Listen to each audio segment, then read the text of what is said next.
Hello everybody, welcome to a RedRaiders.com Facebook Live session talking Texas Tech football against Eastern Washington. I'm Don Williams from the Avalanche-Journal Media, and alongside me is AJ Media sports editor Nicholas Talbot.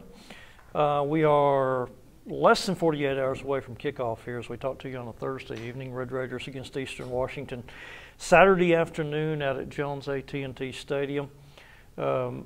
And this will be a matchup of the top two passing offenses, actually two national leaders in passing offense last year, Nick, with Texas Tech, of course, leading the FBS and Eastern Washington leading the FCS. You know what that tells me? It's going to be a long, hot afternoon for a lot of Red Raider faithful out there on Saturday. 4.5-hour game, maybe? 4-hour game? You know, under? It's going to be a lot of passing is what I'm saying, Don. We're going to have to see a lot of passing and a lot of throwing the football over the field. Obviously, Eastern Washington brings one of the top quarterbacks in the FCS, the top player in the FCS last year, into the Jones, which is the first time in how long a 5,000-yard passing? Did you ever get the numbers on that? It's been a while. I meant to research that. I was wondering when the last time is that you have had a 5,000-yard passer coming into Jones Stadium, and it wasn't the Texas Tech quarterback. It was actually the quarterback from the other team. That's what you have with Eastern Washington's returning FCS Player of the Year, Gage Cabrude, who threw for 5,160 yards last season, and that was the FCS single-season record. He's back, but a lot of the other familiar faces for Eastern Washington are gone. They have a new head coach this year. Now they replace, the head coach, Bill Baldwin, went to Cal as offensive coordinator, and so Eastern Washington's head coach this year is Aaron Best, but he is a guy who's, I guess you might say, he's a little bit like Cliff Kingsbury in that he played for Eastern Washington, but instead of playing and then going away, he actually has been there for the last 20 years. He went from being a player to an assistant coach. Now he's the head coach. He's been there a long time, so they don't. You say they've lost the head coach, they've lost a lot of wide receivers, they've lost a lot of things, but they really just kind of filled from within, which is what a program of this magnitude on the FCS level does. You know, it'd be like it's kind of like if Alabama were to suddenly lose Nick Saban, they might fill from within, and they're not going to lose a lot of ground coming in because they are a program for them at the FCS level. And I think that's what we kind of got with Eastern Washington. They've been to the semifinals, I think 3 of the last 5 years. They've won the national championship in 2010. You know, they are a legit FCS team that this Texas Tech team is going to have to worry about because they have a lot of talent all over the field. I think last year they have, 3 players playing the NFL right now? Well, they have just from last year's team? Well, their top 3 receivers last year all are in NFL training camps. One of them was a 3rd-round draft pick, and then they had one of the Eastern Washington wide receivers last year is with the San Francisco 49ers now. Had like 4 catches for 88 yards last week in an exhibition game. So they lost a lot of talent out of that passing game. They did, but of course they have probably a lot of talent to go back to. The leading receiver coming back, I'm going to kill this. Splendore. Splendore is their leading receiver. I think I got that right? No? You just did that to yourself. I did that, dude. I can't believe you're going to try to bring up that guy. The worst part is and subject yourself to having to try that pronunciation. The worst part is that I did it on Facebook Live this year. I challenge myself every now and then, Don. I usually fail, but I challenge myself from time to time.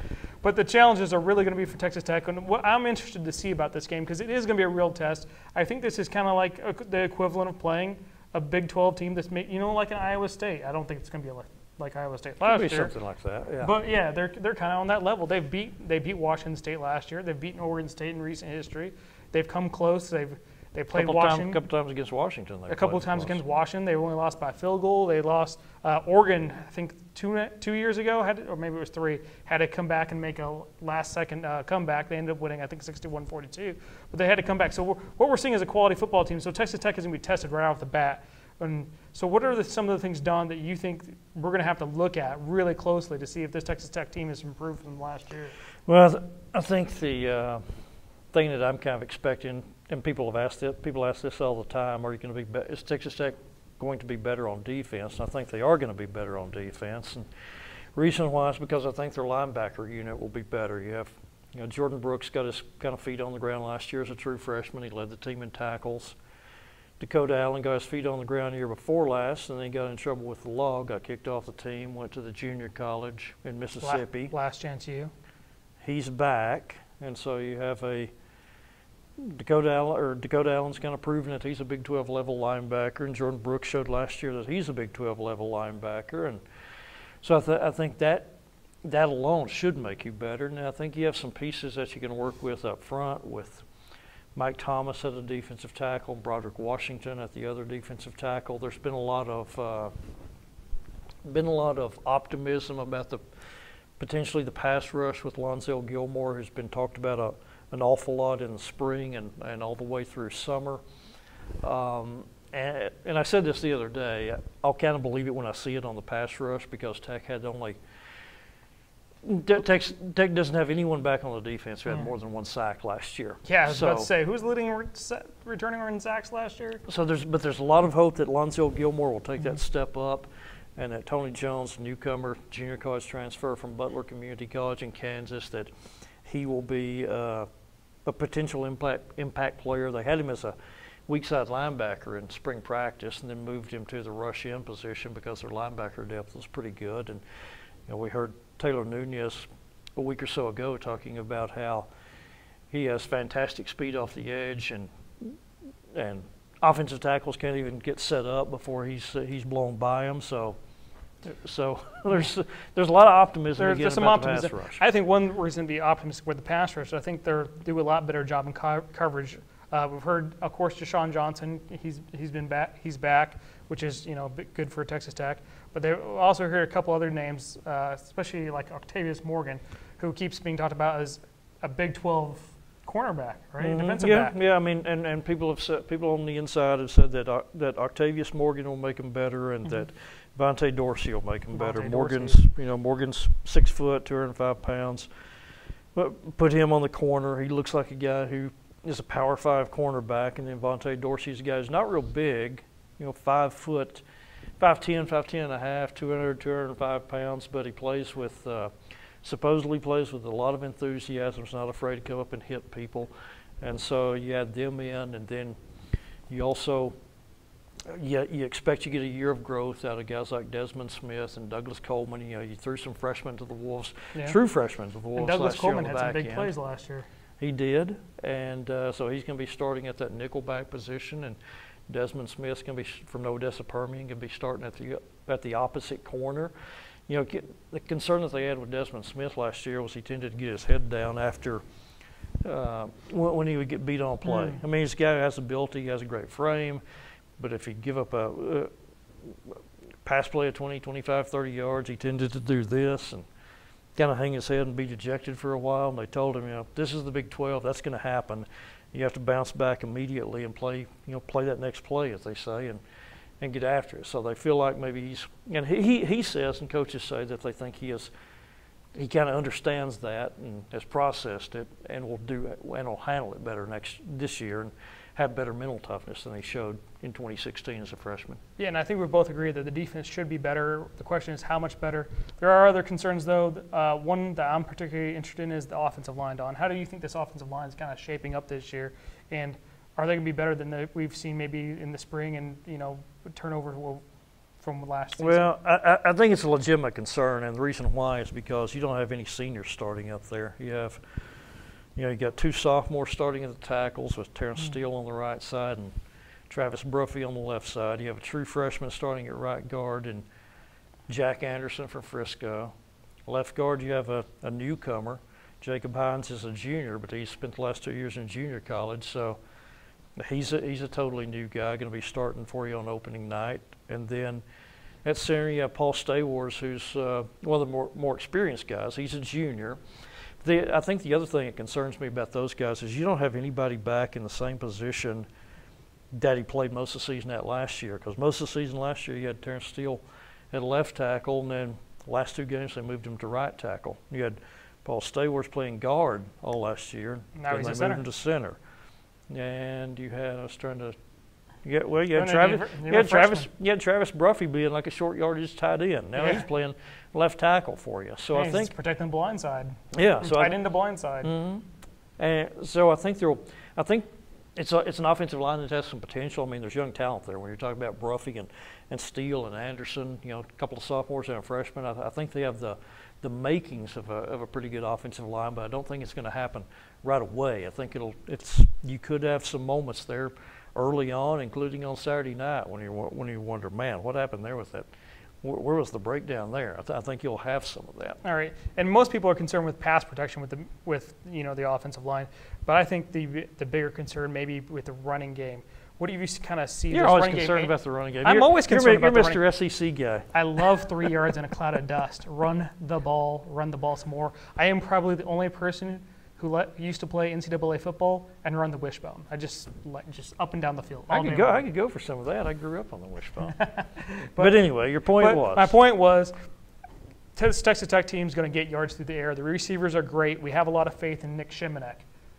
What about Justin Stockton? What about this running game? Can they be better than last year, where they were ranked 125th in the country? I think it's 123rd, actually. Okay, yeah, 123rd. We're splitting hairs at this point, but 123rd. They can be better. I think a lot of it depends on the group we just talked about. I mean, are there going to be holes? Are they going to get a push? And we visited with Justin Stockton during preseason camp, and actually have our game day cover story on Saturday is about Justin. And he says he's really happy. Things are going great for him in his life right now. And he is very optimistic about what he's going to be able to do this season. At the same time, he did very little last year. He only had 154 yards rushing, and he acknowledges. He said, it wasn't a good year. I understand why there are people who have questions in their head about me, because it wasn't a good season. But he said that last year he was he's a first-time dad. He has a little boy that's about 2.5 years old, and I think he was kind of maybe overwhelmed at times by the responsibilities of being a husband, father, going to class, lifting weights, going to practice, and it kind of and he said he was a little bit out of it at times last year, but now things are going good for him away from the field. He says he's really happy and upbeat, and he said he's really excited about this season. So I think what you hope you can do is build the word is committee, where you get Justin Stockton isolated and be more effective with how you use him. Cliff Kingsbury blamed himself last year, said, I didn't get him going. I didn't really maybe use him in the right situations and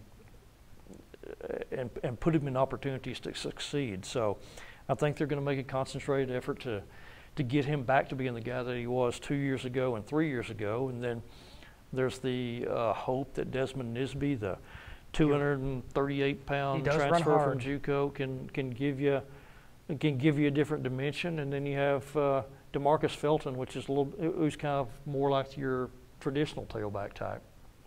All right, Don. Long story short, I don't think it'll be a great running game, but it should be a better running game than it was last year. All right, so we think the offensive line's a question mark. The defense should be better. The running game should be better.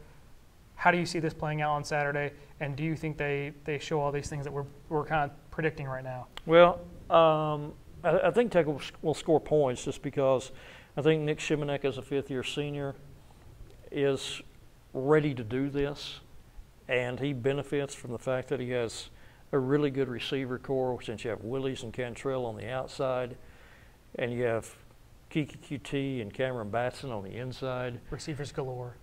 As long as those four guys stay healthy, I think it'll be the Texas Tech offense that you kind of have come to expect. I don't know it'll be quite as good as last year, because Patrick Mahomes led the FBS in total offense these last 2 years.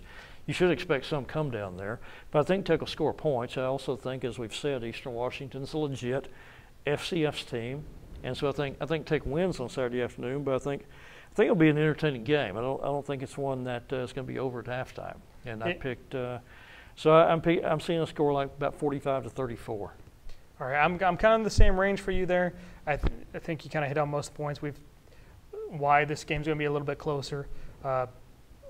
Texas Tech will lose a little bit with Patrick Mahomes. Obviously, we can see how talented he is now, because he's tearing it up for Kansas City. Looks like the best quarterback in that draft. So transitioning to Nick Shimonek, I think they'll be fine though. I think Texas Tech has gone through this before. The quarterback, the passing game, it's going to be fine. They're going to put points up on the board. I do see this game very close though. Eastern Washington's going to throw the ball. They're going to throw it well. They're going to score. I think Texas Tech escapes in a nail biter.